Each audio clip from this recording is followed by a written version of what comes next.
or authors are of their opinion and are not intended to malign any religion, ethnic group, club, organization, company, municipality, individual, or anyone or anything. He's a surgeon. He's a 100-ton boat captain. He's a lieutenant on Seaside Heights Beach Patrol in New Jersey. He's a member of the Coast Guard Auxiliary. He's Dr. Michael Kachmar. Need answers to your medical questions? We have them. Listen in to hear latest on medical topics related to all that and more. Welcome, everyone. This is Dr. Michael Kachmar, and this is Scrubbing Up with Dr. Michael Kachmar. Today's date is January the 28th, year of our Lord, 2023. Usually we do our shows on Friday. Today is Saturday. And and I'm here with Jeremy. You want to say hello, Jeremy? Hey, guys. How you doing? Your old pal Jeremy's right here. So we're a medical political show. We try to touch all bases here. Yeah. And we're on our YouTube right now live and Rumble live. And Facebook. And also Twitter and Twitch. Twitter live and Rumble. And Spotify and Apple Podcasts. So, guys, if you, especially on YouTube, if you could subscribe and hit the like button, and we would love also comments. Whatever venue you're on, you could comment, and you could also get a hold of us at drkachmar@icloud.com. Can you throw it up, Jeremy, for our audience? Yeah. So for the podcast people, it's drkachmar, Kachmar, @icloud.com. So we have a Jeremy. You want to say hello to everybody? Hey guys, what's up? Yeah. Also, we've been trying. We're constantly trying to come up with new ideas to better the show, to see what you guys would want. I was just talking to Dr. Jasper on Painless. That's the show I did previously, and I think we're going to do like a live stream while he's doing an operation. Oh, right here in the studio? No. But I'm gonna do it, directing it toward his Facebook and stuff. But I think we could do some stuff like that, some fun. Yeah, we're gonna do more of that. We like to do that. We got some post-op pictures today. I want to show people. So let's go to our whiteboard, and so we have 4 topics we're going to talk about today. One is the Ozempic face. This was an article that came out, but I want to talk about Ozempic. Ozempic, for people who don't know, it's a diabetic medicine. You can inject it, and it helps to lose weight. The other thing we want to talk about, a little bit alarming study here, because we do live in New Jersey. This podcast is coming from New Jersey. You have autism tripled in children under 8 years old. Can you put me in the? Well, you can't do the box. That's all right. There's no box. And then also, don't worry about it, Jeremy. I'm sorry. Sorry, this is a live show, people. And then the other one I wanted to talk about is Evan Shield, which is the last monoclonal, multi-drug, sequential monoclonal antibody. And then we're going to show some post-op x-rays. So let's, Jeremy, how about you go to my, to the iPad up there? Yeah? Yeah, just hit that there. Very good. So this is an article, which I think is an interesting article. I don't know, GMA, but it says, what to know about Ozempic face, as some users claim popular diabetic drug used for weight loss leaves them looking gaunt. Well, that's because they lose the weight. And so basically, Ozempic and other new drugs targeted for type 2 diabetes and obesity, they do have some side effects. So let's just talk about what this medication is, if you don't know what it is. I don't know if a lot of people know what it is. Yeah, I didn't know what it is until I walked in here. Right. So basically, it's a diabetic drug that people are taking, but people who are not diabetic are taking it for losing weight. Right. What do you want to look at, Jerry? I'm going to go up here. No, I want to just go up a little bit for a second. This way? Yeah, right there. Oh, it's got its own hashtag. Yeah. Hashtag Ozempic face. Face delivers dozens of results on social media. Yeah, it was kind of thing on TikTok. Yeah. So here's what it is. It's it's given as a daily or a weekly injection. These drugs, called GLP-1RAs, help people produce insulin and lower the amount of sugar in their blood. They also work by slowing down the movement of food through the stomach and curbing appetite, thereby causing weight loss. A lot of people get nausea. So here, the side effects of the drug: nausea and constipation. All right. People are less hungry, eat significantly less, losing large amounts of weight in a very short amount of time. Yeah. And but what happens is you lose the weight so quick, your face gets all, gaunted, like you lost a lot of weight. Look at that box, though. Like, What what about- is that? Is that the pen you? Yeah, you inject yourself. It's an injectable. Okay, all right. Oh, so they have it so you can do it. Because I was going to say, every day getting that. Yeah. Well, a lot of people smokes. inject themselves. Yeah. So it says weight loss, particularly people in their 30s, 40s, and 50s, as most of their patients are, can especially lead to a gaunt look. So this is talking about the face, why you have the face. But basically what it is, it's rapid weight loss. It could be. It could be that we were heavy or fat for so long, we don't know what our face would look like, thin and older. So yeah. So yeah, you might be gaunt because your cheeks were all puffy before, weren't they? Like mine. I got the little. Yeah. So the U.S. Drug Administration approved Ozempic 2017 as a treatment for type 2 diabetes alongside diet and exercise if other medications cannot control blood sugars levels well enough. So although Ozempic is not explicitly approved for chronic weight management, it can be prescribed off-label and used safely for people who are obese. This word off-label, just so you understand, that means a drug like this, doctors have the ability to off-label it.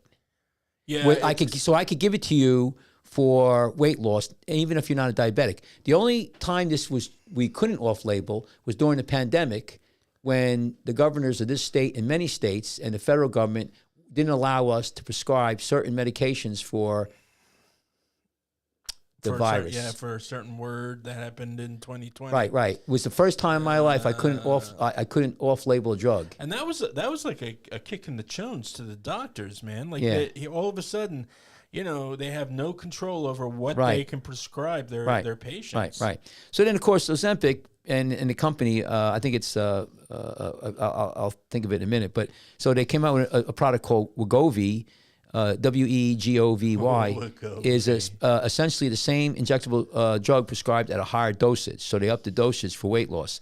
FDA has specifically approved Wegovy for patients with severe obesity or who are overweight and have one or more weight-associated conditions like high blood pressure or high cholesterol. Right. So now it's indicated. Why do they name them like things like that? Like it's all about marketing. Wegovy. But this is the thing. People who don't have diabetes or obesity can still be prescribed a drug off-label, but they may have to pay out of pocket, which could cost $800 to $1,400 for a 1 month supply. It's a little. Well, they should really name them better things. Like name them people's names, like Janet. Like like oh man, you used to be so big. What happened? You're all thin and gaunt now. I take a Janet every single day. I think this product is made by Novo Nordisk, but I'm not 100% sure. Novo Nordisk. I mean, that's even a weird word. Come on. Off-label, prevent them from people who medically benefit. So the arguments being is that the drug is in shortage now. Yeah. So you could go back to me, Jeremy.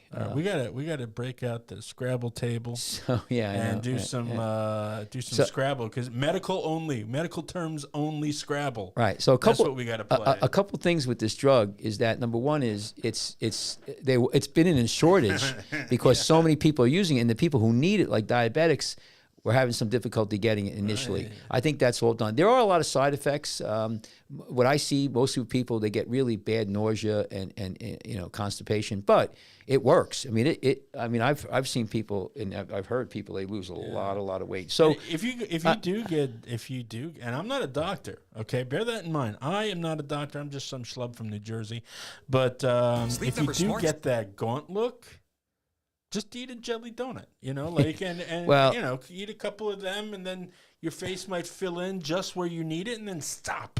I think what happens with this is the big problem is that people, once they get off the pill, they go right back to eating the way they were, and they gain the weight back. That's with any scenario.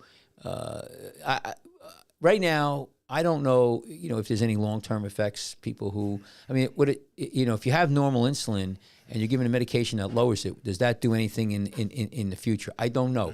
10 years from now, we don't know.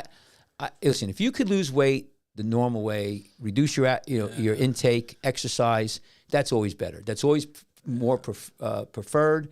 But we love pills. United States, we're take this pill, take this. Because we're You know, we have a problem with muscle memory, and our arms are constantly wanting to lift up and put something in our mouth and then chew. You know, that's the Right. problem. That's why people eat so much. You know, a little rumble in the tumbly. Yeah. You know, and then the arms start doing the work. What do you call it?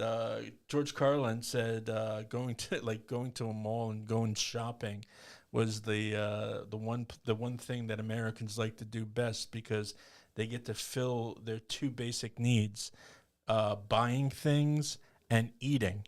Yeah. Right. Yeah. But Well. yeah. Yeah. No. Right. Well, let's. The thing with. Let's go back. Oh, you're back here already. You got me up here already. All right.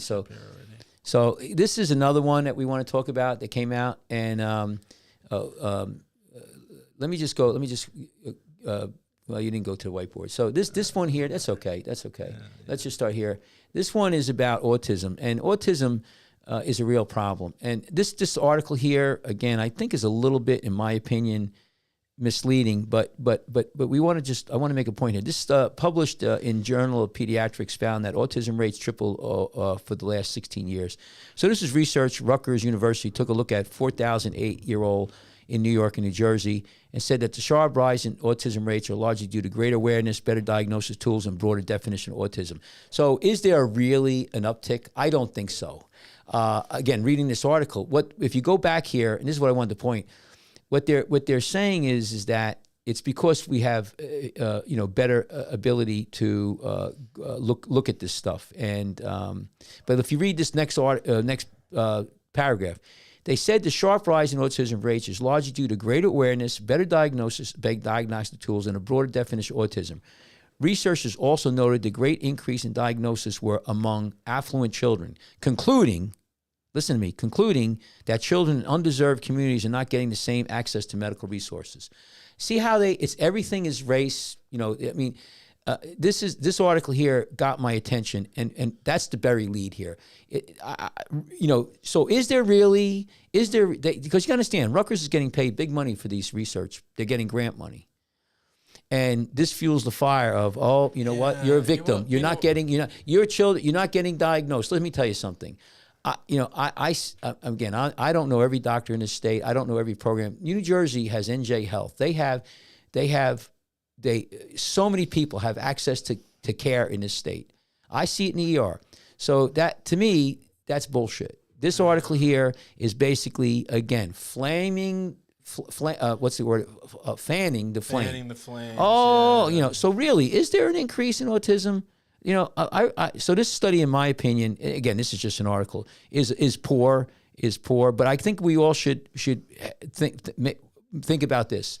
If you have a child who is not progressing the way that you think the child should be progressing, I'm talking about spelling and learning and looking at things, then go to the pediatrician. You have insurance, NJ Health, and there's good pediatricians, and then have the child evaluated. Because what I do know, and I'm a foot and ankle surgeon, so I don't know anything about this stuff, but I know that early intervention on almost anything, including autism, makes a big difference. So if anything, again, I'm beating this article up because I don't know how true it is, if there's really a triple, increase. It may be just that we're picking them out, and how many of these kids really are autistic or just, developmentally a little bit behind. I think a lot of us, I was, when I was young, I was, I still am dyslexic, so I was, at that time, I'm dyslexic too. I was probably said, oh, you're an idiot. So my point being is number one is, get medical care. If you think the child has an issue, let the pediatrician check it out. And because there is a lot of early help out there. Yeah. My 2 cents on this is, when I was a kid, you didn't know a family who had an autistic kid. Not at all. In my school, we had special ed where some kids went to and stuff, but there was 3 or 4 in our elementary school. But I wouldn't have said they were autistic. They were very, very, very functional. Even right. The autistic people that are very high functioning. These kids were I don't even think they belonged in a special education room, to be No, honest. no. They might have had like a physical problem. There was one girl with braces. But my point in saying all this is that I didn't see autism. It didn't have a face. It didn't need to have a face. Well, there's definitely more. There's definitely more autism. Yeah, well, since what we were talking when about, we were younger, right? Yeah, so since like 2020, when all of this skepticism about vaccines and Fauci were coming out, I heard all kinds of stories about his past ones, going all the way back to the AIDS vac, and and then all of a sudden, more people started, getting autistic children. More. And Right. more Well, and more. there was no. Just so you know, to clear you up, I know there's you, no definite.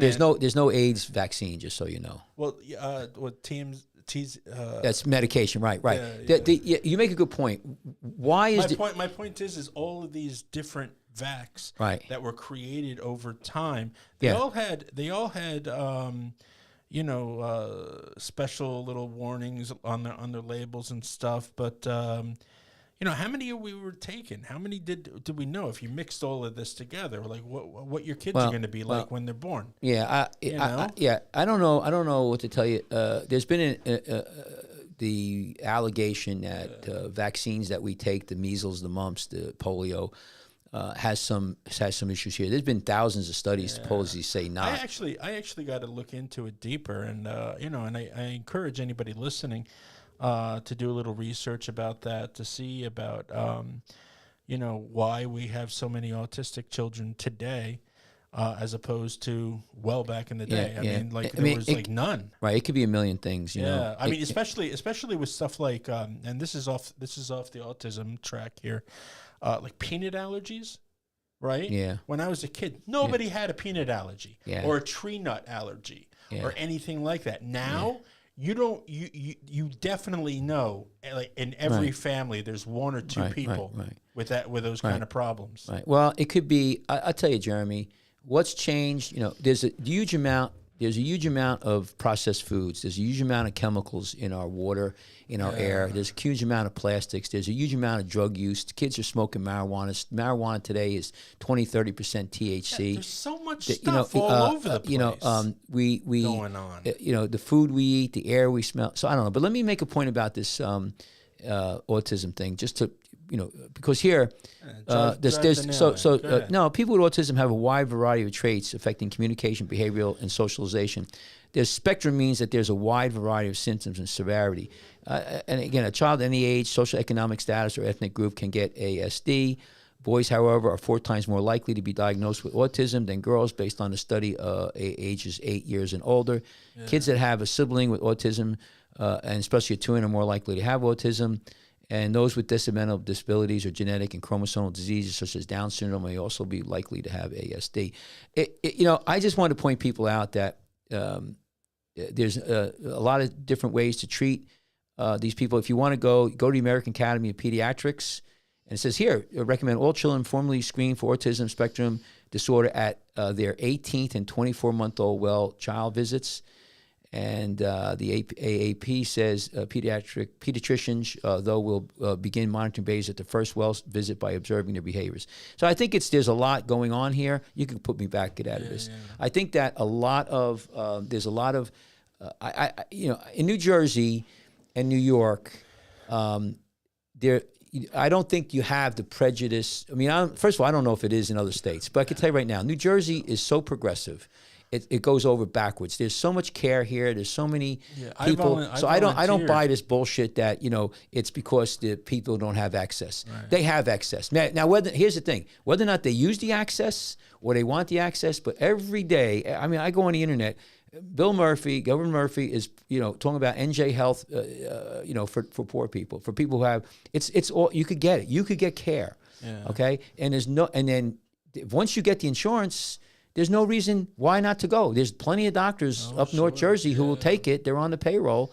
So I don't. I used to volunteer with developmentally challenged adults for quite a bit, and I worked with them, and they're fantastic people. The parents of these adults, they they've got them in everything, so they're getting all of the benefits they deserve. And stuff. But they're such wonderful people. Kindest and most gentlest of people you'll ever have the pleasure to meet.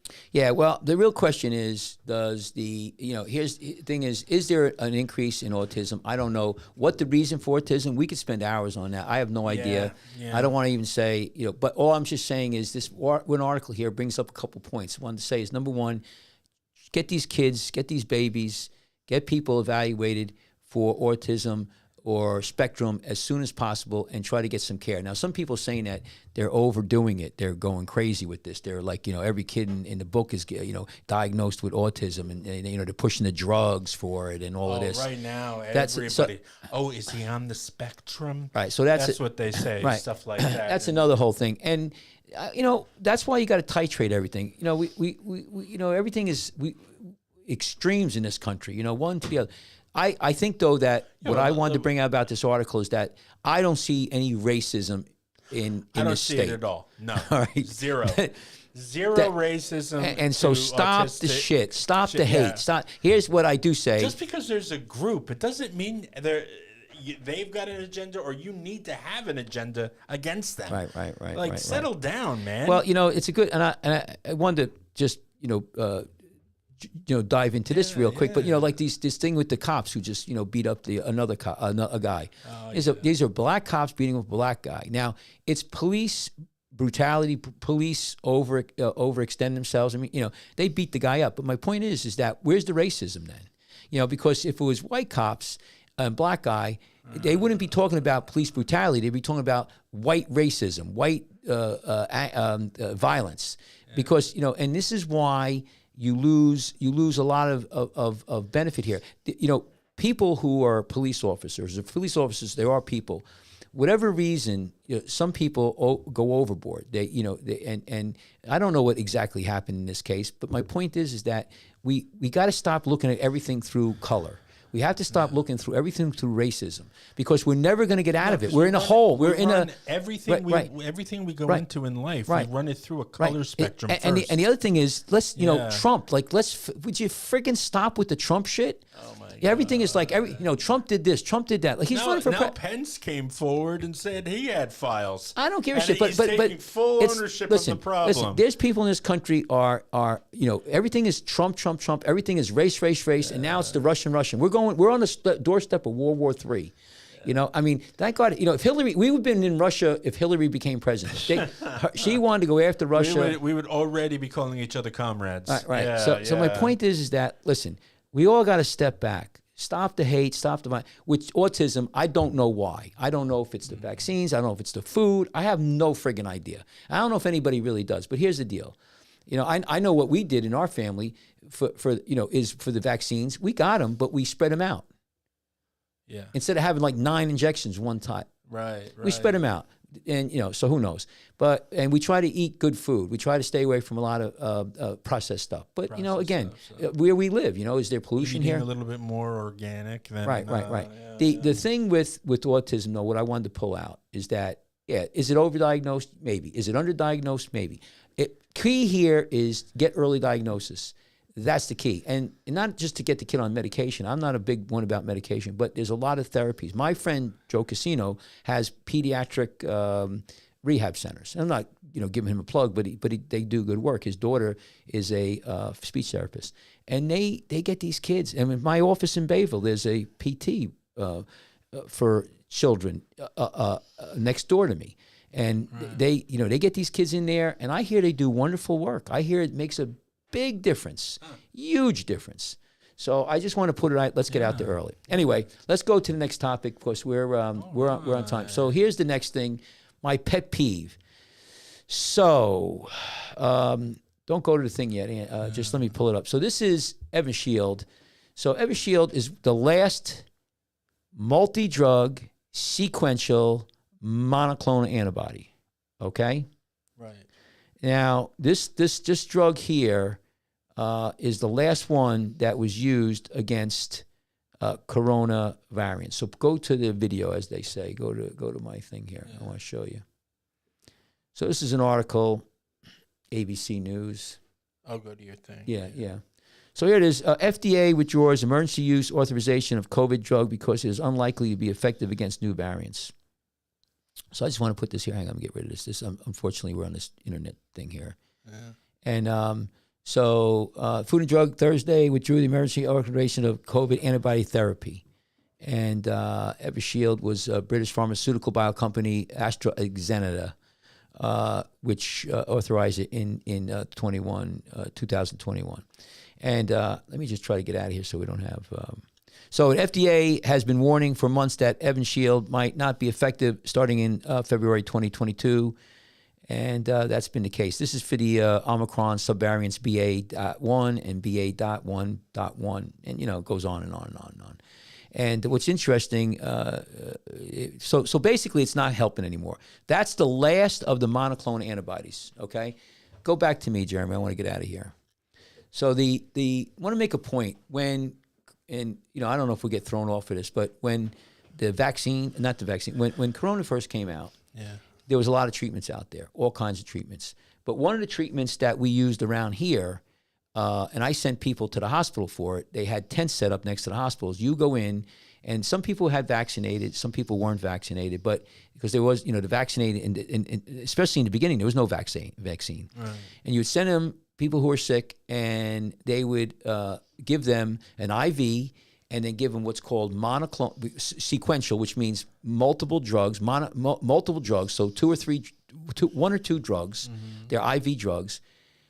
Sequentially, they give you one, then give you the other, and they're called monoclonal antibodies. And they were very safe, very effective, and I've seen my patients. I'd send about at least 10 that I was treating actively for foot and ankle injuries, and they happened to have corona, and they turned around in 12 to 24 hours, amazing. It worked. Every time I've heard about that, it's been excellent results. Yeah, now real fast. One thing about monoclonal antibodies been around for a long time. It's easy to make, and you could chase the pathogen. From my understanding, I could be wrong. Somebody could comment, but from what I understand, it's pretty easy to make. It's been around for years and years. Very safe. It's an antibody. It's not a vaccine. It's an antibody. So it goes right after the virus. And it was safe for pregnant women. And some of the manufacturers said you'd get some immunity for 6 to 8 months. It lasted in the body that long, 6 to 8 months. And it was great. In fact, Governor DeSantis started giving it down in Florida. I think one of the things that happened, though, it got into politics. And especially like DeSantis was giving it in lieu of the vaccine. If you didn't want the vaccine, you get this. And so when Biden took control of the so say Biden he took control of the monoclonal antibodies, and pretty much said it's my playground ball and you can't play to the rest of the country. Yes. Yeah. So what happened is the administration took over the distribution of monoclonal antibodies. In fact, before that, anybody could buy it, any hospital could get it. Sure.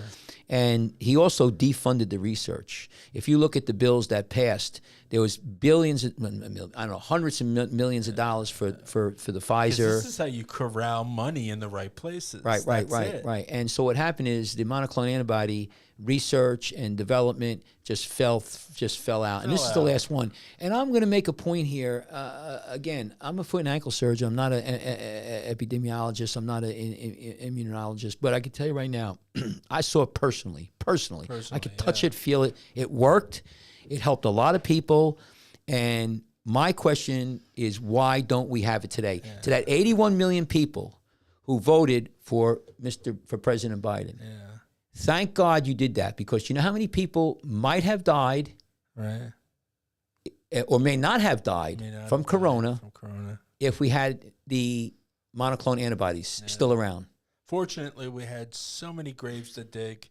It's really stupid. I mean, we're being facetious. Thank God. But thank God for the 81. Listen, the other thing, thank God for the 81 million people who voted for him. Spectrum Business is the no-nonsense way for your business to stay connected. Get the fastest internet speeds in the nation.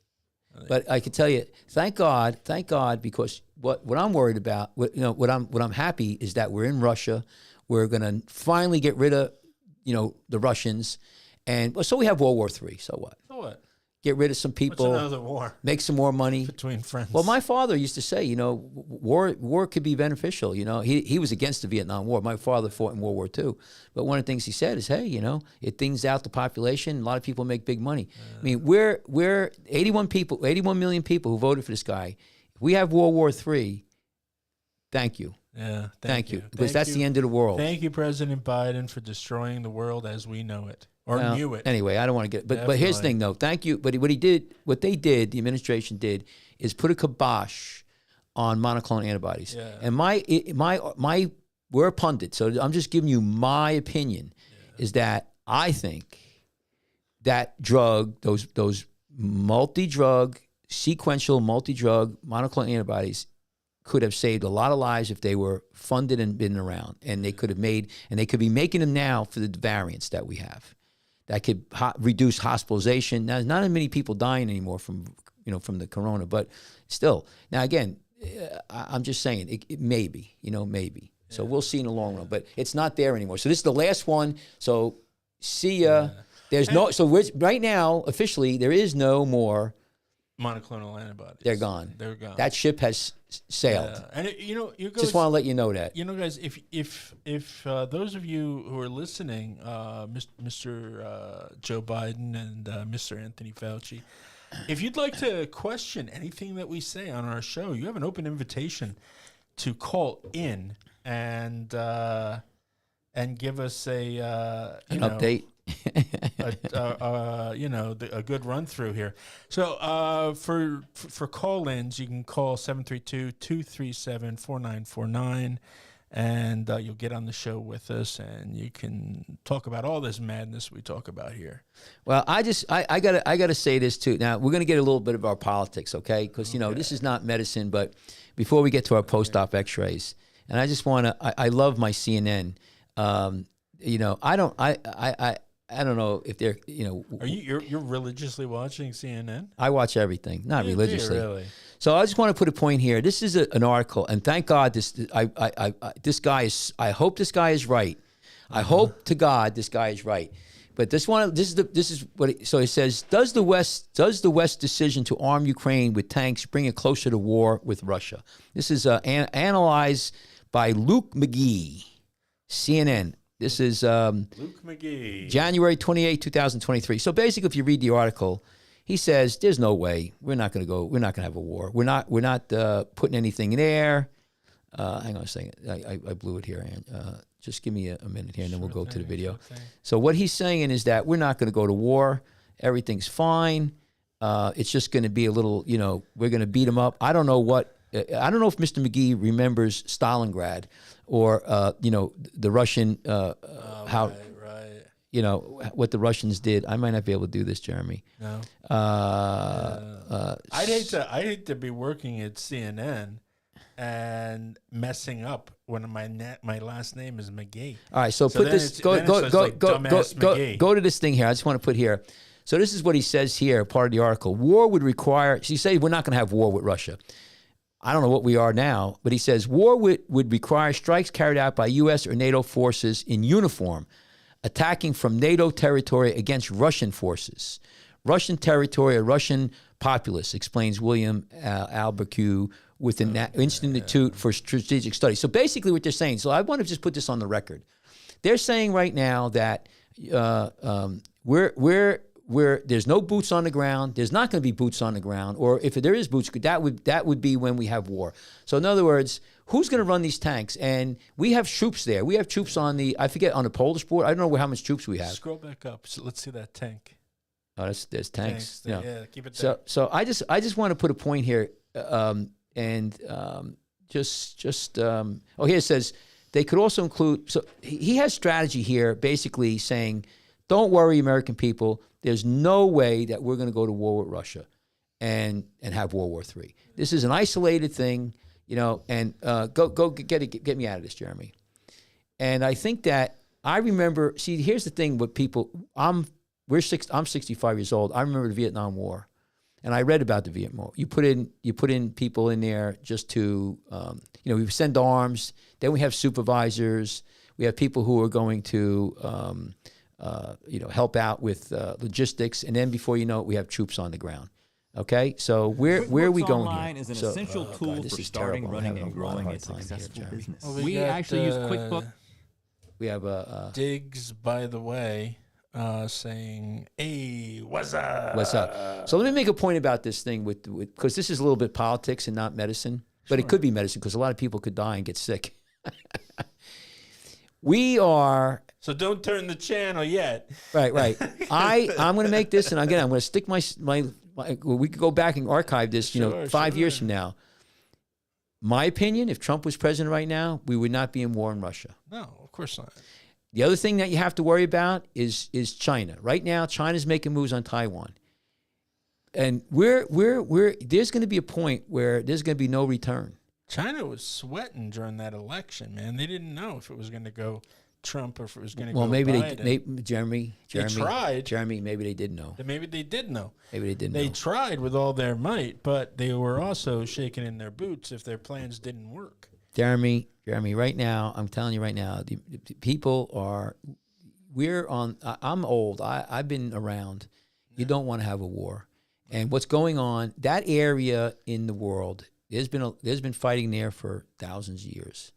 And Russia, I have people thinking that, it's gonna be a quick thing, or it's gonna be that Russia has. They say I wrote one article. They're equating Putin to Hitler, and we have to stop him now before he takes over the world. There's the difference between Putin and Hitler, or the difference between Germany in the 30s and early 40s, and Russia today. You know what the difference is between Germany then and Russia now? What? They have nuclear weapons. Germany couldn't touch us. Yeah. Well, they were getting nuclear weapons, but they couldn't touch us. They could touch England. And China couldn't touch. I mean, they'd have to invade us. Nobody has to invade us anymore. They could just, press a button. They could shut down our electricity. Maybe cyber war. Listen, everything I buy in this country is made in China. We don't get anything. We would be hurting. But my point is, you got nuclear weapons. We're number one, I think. I think Russia's number two. And I don't know who's number three, maybe China. Yeah. I mean, you're talking, that's a whole different world. And we shouldn't even be this close. How close are we? It's like pulling out of it's going down a highway. Yeah. Yeah. I mean, you're 10 foot, we're getting closer and closer. In my personal life, I've noticed that if I'm going to watch a movie and it's made in China, I don't watch. I decide not to watch it. If I see stuff I'm buying, you're that bad. You're that bad. If I'm seeing stuff I'm buying, you're definitely and I see it's coming from China, I don't buy that. I find it from somebody else. That's good. That's good. But it's just I think that's what we all do when we're face to face with imminent war, possibly. Remember Freedom Fries when France backed out and didn't want to, support the Desert Storm stuff.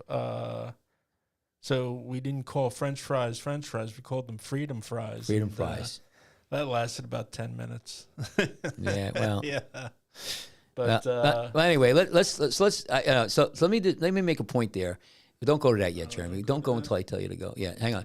I want to make a point about the war, and I'm not. I don't give a shit. I don't. I'm not like they say. Oh, if you support one or the other, it's you're Putin, and helping or whatever. I listen. All I know is that I had friends. I almost got. I was close to getting drafted in the Vietnam War. Yeah. My father fought in World War II, and my uncles did. My other uncle was in Korea War. Korea War was brutal. I mean, the Marines were unbelievable. But I know, we do what we have to do. But again, why are we there? And do we really want to go down this road? Because this is dangerous stuff. And I just want to make a point. The 81 million people who voted for this guy, okay? Yeah. I thank you because we wouldn't be here defending democracy. Yeah. All right, we'll see how it is if World War III starts. I mean, yeah. Anyway, I just hope that. Listen, why isn't anybody talking about peace? Yeah. Like you talk about John Lennon, they had John Lennon. They played his song "Imagine," Right. when the ball fall down. Well, let's go. Let's get John Lennon. Let's pull him up. Let's after pull John all Lennon. this time, Let's get John man. Lennon out of the grave and back and say, "Hey, listen, John, with the Vietnam War, remember? Just give peace a chance." Well, why don't we instead of sending? Why don't we say, "Listen, we're going to de-escalate everything. Why can't we talk about peace? There's no way between the two sides." I don't understand. So in other words, what you're telling me? Do you even know what it's about? Listen, I don't even know what it's about. Like all of a sudden, overnight, all this stuff is happening. All I'm saying is, I hope to God these people. I don't know the real thing, but I hope to God they know what they're doing, because they're saber rattling, and I just people better watch. All right, listen. So I want to talk about my post-op. Hang on, go to my yellow board first. So the last thing is, can you move that scrubbing up thing there for me, Jeremy? Sure thing. So we're looking at post-op X-ray. So we do a lot of bunion surgery, and so let me show you just as a case that I did. Bring it up. Yeah, go ahead now. So on your right screen is the bunion. This is before. Yeah. Okay, and you can see that this bone here. Let me get Now, this. is the bunion Bunion? Bunion. Is it making that toe Go this way. It goes this way. So that goes this way. This goes this way, and these sesamoid bones. See them here? They slid over. They're going this way too. Oh wow. So what I did is we cut the bone over here. There's a cut in the bone here. Right. There's a pin, and we moved everything and made it nice and straight. Really? So that's called an Austin bunionectomy. Yeah, we do it. And that pin could come out, and that's it. And that, they're doing this crazy surgery out there where they come back over here and fuse this joint and put a plate here and another plate here and all these screws. And, I mean, sometimes it's indicated, but this is a really good procedure. It looks more clean cut. Yeah. And you're not going to get a lot of shit left in you. No. And it's also nice and straight. But I just wanted to show people that, see? And it looks good. The sesamoids are back in place. You can see that the bone is... You can see how the other toes were almost accepting the bent foot. Yeah. They're bent away slightly. Yeah, so this is a nice straight. This will drift back a little bit when she starts wearing shoes and everything. Okay. Tiny bit, but not much. And it's a good procedure. And now, what's the rehab time? Yeah, the rehab time. You're looking at, she's non-weight bearing for 2 weeks. They have a surgical shoe. There's no cast. They can put a little pressure on it, go into the bathroom, going upstairs, and then when she comes back in a week, so that'd be 2 weeks. We'll take the stitches out and we'll put her in a walking cast. Okay. With some, still some partial weight bearing. We don't like a lot of weight on this. She might need one of those like knee scooters. Yeah. But she can put some weight on it. And usually by 6 weeks, you're in a running shoe, not running, but in a soft-soled shoe, and then you move right along. It heals up pretty well, but you could get rid of this. I got her name here, so she get rid of this for me. I think it's great. I think that was. Yeah, she okayed. She was a nice lady, and let me do this here. Hang on. So I'm going to do this, Jeremy. Let's just pull that back up so we get a nice picture of it. So this is what it looks like before and after. All right? Very good. You get rid of that. Yeah. No, that's fascinating. Look Yeah, at that. get rid of And that. that's an amazing job. Yeah. It's a nice, clean job. Yeah, it looks good. It looks good. Discharge. Hang on, let me do this. Discharge changes. All right. So anyway, let's see, I think that's about it. I want to let's finish up with go to my whiteboard here. So we talked all our things. I got one. I just want to go back with this this other thing with these what's on the internet right now. These police officers. Oh yeah. And I want to just make a point about that, and then we'll close the show. What are we on time? Yeah, we're good. So here's the deal. I watched the video. Everybody's talking about this was in Memphis, Tennessee, I believe. Right. And everybody's all upset about it, and rightfully so. I watched the video. Again, I'm not going to comment. I can just tell you from my experience, and I wasn't a police officer, but I worked as a lifeguard in Beach Patrol. We dealt with a lot of rowdy people over the years. Here's the thing. Two things I watched with that video. One is that to me wasn't an arrest that went awry. I mean, it looked like a beating. It almost looked like they wanted to beat him up. So I don't know if there was anything personal. I don't know. But that to me was just a brutal beating, and which is, crazy. I don't know why they did that. That's number one. Number two is if you have people who are trained, I could bring in 5 wrestlers and bring down anybody without hurting them. I mean, really, like hurting them bad. I mean, you know, basically, I could get 5, you know, cops in there who are wrestlers, tie you up so bad you won't hurt yourself or anybody else. I know people are, you know, crazy on meth and all, you know, like drugs, and it's a little bit harder. But I've dealt personally, you know, with people on the beach who were crazy, high, you know, violent, and tough guys. You know what? We didn't have to punch them. We would just, you know, get a bunch of guys, get their arms and everything. Police would put handcuffs on them, and that's it. And then, you know, wrangle them. Yeah, and you know, back in the day, we had the pepper spray. We'd use a little bit of that. Not us, but the police officers. But I can tell you right now, we never had anybody who got so beat up had to go to the hospital. Not even, you know, or injured, I should say, not beat, because we never punched anybody. Nobody, you know, they got arrested. They were fine. I mean, they were, you know, they might be spitting at us walking on the beach, but they were that good. I don't know. I understand if somebody has a weapon, or you know, but for the most part, you know, you should be able to subdue these people without, you know, that level of violence. That's number one. Number two is there's something different here. I don't know what happened here. And the other thing I wanted to make about this is this is black officers and a black individual. Yeah. If that, so all of a sudden, you know, the kind of rhetoric, the hate rhetoric of racism and white supremacy and white on black, they can't use it here. Yeah. So they can't use it here. And it's going to be interesting to see how they deal with it. But here's what it is. We got to, before you go, we were chatting with Dr. Jasper just before the show. And we were talking about this very topic. And he recanted a Dave Chappelle piece where he was talking about trying to teach black people how to react when you get pulled over. Okay, like you put your hands at 10 and 2, you know. But that's anybody should act like that. Yes, right, officer. Right, how can I help you? Right. But the problem is sometimes they're belligerent as anything, spitting right off the bat, right out the gate, and the cops have to deal with somebody like that. Yeah, it doesn't give you Oh no! Beating them to death is a no. Let me make a point about. Let me make a point about. You know, I know you don't, but my point I was going to make is this: is that, you know, there's no reason that, you know, that those police officers there. I want to make the point about black white. When you have all of these cases where, like Floyd, and I mean, now think about that. Yeah. Think about Floyd, looking at Floyd. That was all bullshit, though. No. Listen, he overstepped his bounds. You know, he was pushing on the guy's neck. But my point is this: look at this and then look at that. They're different. Yeah. My point is this: it's different in the fact that there's levels of violence, but the outcome was still bad. My point is that it's not just get away from the racism shit. Let's stop the black-white. There's white cops beating up white people. There's black beating up black. But my point is that there's good and bad. Officers are human beings. They're going to get pissed off. They're going to lose their cool. Yeah. And maybe these guys lost their cool here. I don't know. But my point is this: it's about training. It's about environment.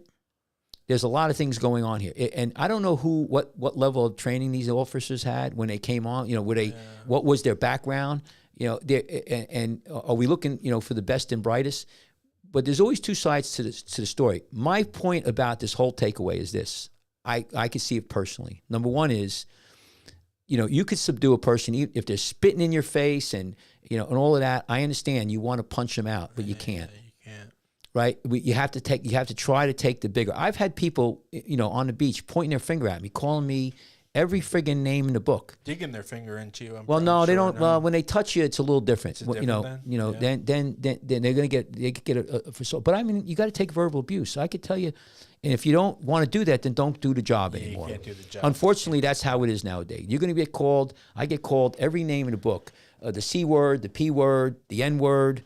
They call me. I mean, I get called the cracker word, everything, but everything in the book. And I just sit there and I'm like, yeah, because, you know, some people are mentally ill, some people are high on drugs, but the way we have our society now is that's not tolerable. You as a governmental official, lifeguard, first responder, you know, whatever. We're not going to hit anybody. We're going to de-escalate. Right. Okay, now. If somebody gets violent with us, we're gonna, you should be trained how to make maneuvers where you get the person on the ground without hitting them, without hurting them, and handcuff them. Tie them up, hog tie them, basically. Right. And I've seen that go awry many times. You know why it goes awry? You know why it goes awry, Jeremy? You know why it goes awry a lot of times? Why? Because the cops they have can't punch their way out of a paper bag. I have friends who are cops who took a beating, 3-4 guys took a beating. As opposed to pulling out their gun. Huh. Okay? Because they didn't want to shoot anybody. Okay? And they took the beat. Now, I'm not saying they take... Man. Yeah, but what... I mean, that's the kind of man that would do that and accept the beating because he doesn't want to permanently harm anybody. Let me tell you something. If I was... That's something. I can tell you right now, and I say this from the bottom of my heart, if I carried a gun, in New Jersey we're not allowed yet, but maybe... Yeah. First of all, I don't even want to, but I would, that would be, I'd have to be on my, they'd be stabbing me before I shoot somebody. You don't want to take somebody's life. Yeah. But my point getting with why this happens a lot of times, you have officers who are not qualified. There's people out there, men and women, they're 5'2". They can't beat they don't have the physical strength. What's going to happen when, they approach a guy or, who's very, nasty? Are they going to, go right to their weapon? I don't know. Right. This situation here, we'll have to wait to see. But I think that, number one, it's not just all about racism. It's about people who have power with a gun, or a badge. They have to be always careful not to abuse it. Right. And also how to deal with somebody, like you said, if somebody's spitting in your face. Like if you're a cop and you pull somebody over, Jeremy, and the guy gets out, and you're a 30-year-old female who's about 5 foot, and he starts spitting at you and cursing at you, but not, what are you going to do? Do you pull out your gun and shoot him? Should you? And is he threatening your life? It's a tough situation. Yeah. There's no easy answers here. And, a lot of people... it's not just shooting. It's also knowing when to pull your gun. Because pulling your gun out and not firing is sometimes threat enough if things are being pushed to a limit. Right. But when you've made the officer need to shoot you, that's common. Some of that's common sense. So what do you think you're getting into here? But here's the thing with this. This was a beating. I don't know why they did it. I have no idea. Yeah. But they weren't. To me, it didn't look like as much of an arrest as a beating. Maybe there was some personal stuff going on. I don't know. But you should be able to train these officers. We should be training police officers to de-escalate, even though these people are nasty, pain in the asses who may have been dealt with. These police officers may have dealt with this guy 5 times. We hear these stories and we talk about these stories, but what the thing I'm really interested in is finding out why they felt they needed to. Well, that's going to come out. That's the thing, because when you beat somebody and right off the bat, where it looks like just a beating, like as you said, there's some underlying thing there, I think. But what I want to make a point is that don't go assume right off the bat when there's an altercation like this that it's white supremacy, it's white on black. The only reason it happened is, so now, maybe it was just that the cops were, not well trained or nasty. We don't even know. May not be the prejudice. I know. But here's the thing. You have white on white. They might have pulled this guy over 17, 18 times and have a pre-existing relationship with this guy that finally escalated to what happened. Yeah. You don't know, though. You don't know all the facts. But the guy died. And I think that I don't agree with defunding the police, and I have a lot of police friends, but I think that the police culture in this state, in this country, needs to be evaluated. The level of force and what needs to be used. And you got some bad hombres. Listen, there's people out there who will cut your throat from one end to the other. I'm not saying police. I'm talking about people. There's very dangerous people, and and you got people who are maybe coming over here who are what do you call terrorists, and these guys don't play around, and they'll chew up the cops. So my point is that let's slow down and don't. These guys are innocent until proven guilty. Number one, and maybe for the rest of the police force. And I'm sure they have something like that. But let me finish this one.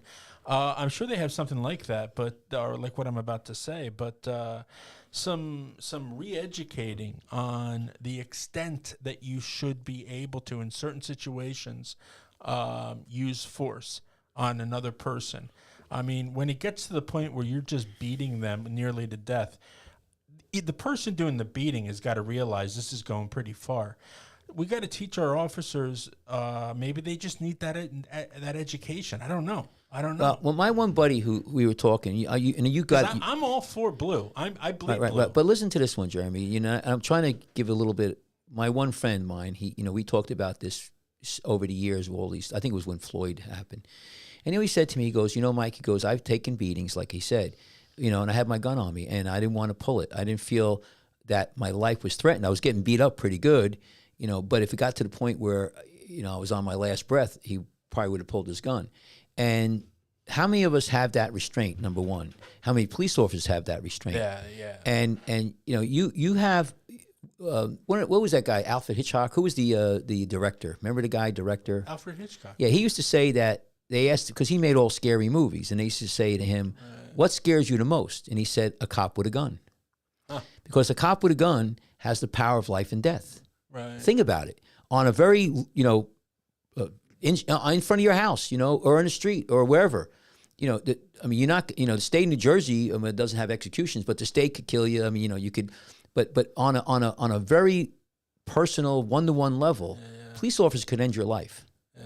So you have a gun, and they have it legally. If you watch, in fact, since we're talking about Alfred Hitchcock, if you watch the beginning of Psycho, when what was it, Janet Leigh, she'd stole money and she's trying to ditch the car, buy a new one. The cop is following her. Yeah. And I got to tell you something. He was just cold and efficient, official, Yeah. And I can get that. He was frightening, right. Especially to the woman in the movie. Right. Well, so anyway, we're going to end this, but here's the thing. I don't know. I feel it's a terrible tragedy, but it does a few things for me.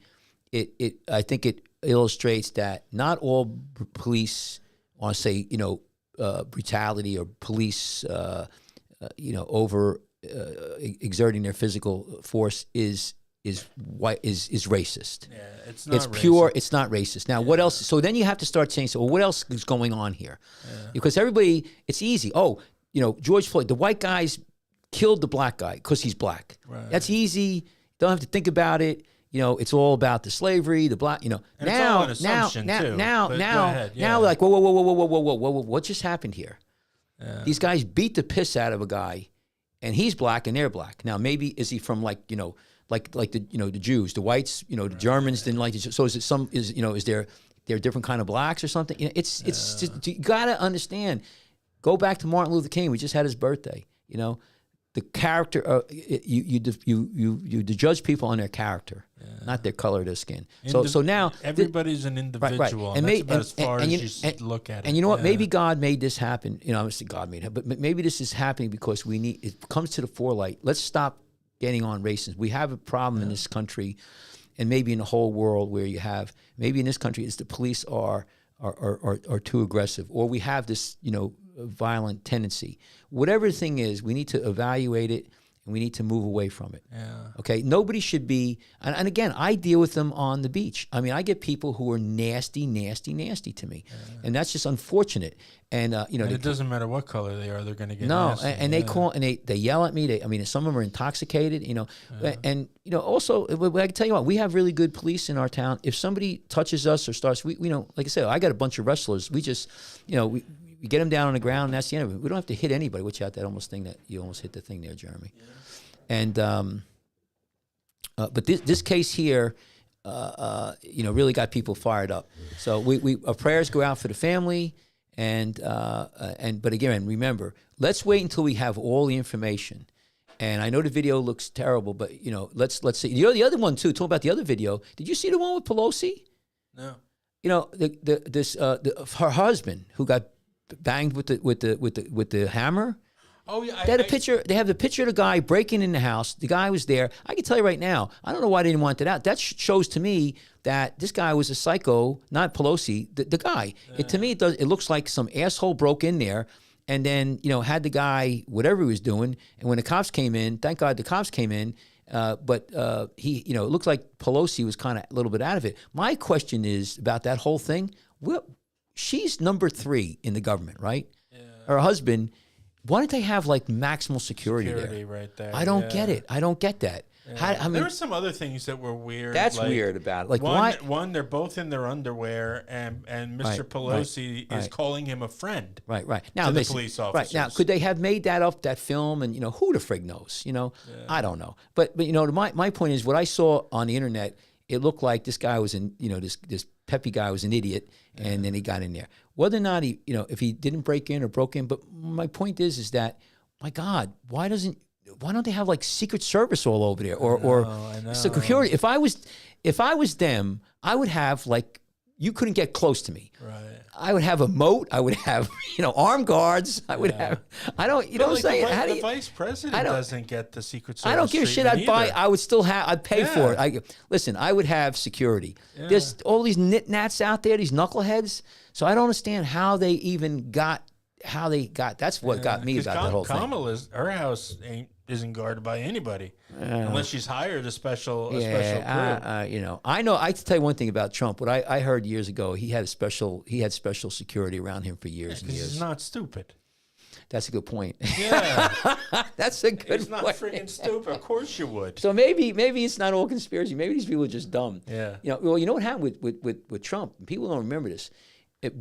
Back in the day, he when he had all his empire going, he had a bunch of executives in a helicopter, and it was going down Atlantic City, and it crashed. Oh wow! Killed 4 or 5 of his guys. Wow! And I remember there was talk about corporate espionage. Of course, because that sounds like better news. Than This was before. No. He said that. Trump did. There was other. Listen, Trump. I don't remember exactly but this was the allegation. This is way back before all this conspiracy shit. So he was thinking about like some sort of corporate espionage, sort not of, from the government. I think another corporation. Yeah, that's what I'm saying. Yeah. But it turned out espionage. Supposedly, it turned out to be that the helicopter, there was a piece in there that broke and whatever. It wasn't manufactured by. So I don't know if that. Anyway, my closing piece is. What's your closing piece? Well, let's listen. We're Christians. What are we going to talk about? Let's say nice. Talk about President Trump. No matter what you do to the guy, whatever you're trying to find, you found nothing. Leave the fella alone. In fact, look around. He might be the next president. He might be the next president. And look around you guys. The other guys are doing it twice as bad. I don't think they're doing anything. Here's the thing. Those files. A vice president is not allowed. It's against the law to take those files. You know what, Jeremy? A president, even a past president, is allowed to hold top secret clearance documents for up to 15 years. Yeah, but Jeremy, you're taking the bait. Don't take the bait. Yeah, no, listen. Here's the deal. What did they do? What did they do with those documents? Why did they have them, and what did they do with them? Right. And that's the key. Who benefited, and where'd those documents go? Yeah. And I'll leave it at that. Okay. Anyway, everyone, listen. Thank you for tuning in. We're on YouTube. We're on Facebook. We're on Twitter, Twitch. We're on Apple Podcast, and where else are we at, Jeremy? You name it. I mean, wherever you can find a podcast, you'll find us. We're on all the podcasts. Jeremy, where do they get a hold of us? Tell us where we get a hold of us. They can find you at Jersey Shore Foot and Leg Center .com, and it's a great website. You got a link to our Facebook and other things right there on the front page. Also, if you want to contact Dr. Kachmar himself, please. It's Dr. Kachmar, KACHMAR at iCloud.com. Yeah, and Spotify again. If really appreciate, we'll play this music once more. We really appreciate you guys going onto YouTube and using these other platforms to listen to us. Thank you so much. Everything that you do for us, sharing, subscribing, clicking those little bell things. It all means so much to us, and it takes zero time to do it. Thank you so much. Follow us. We'll be back next Friday. Thank you very much. All right, Jeremy.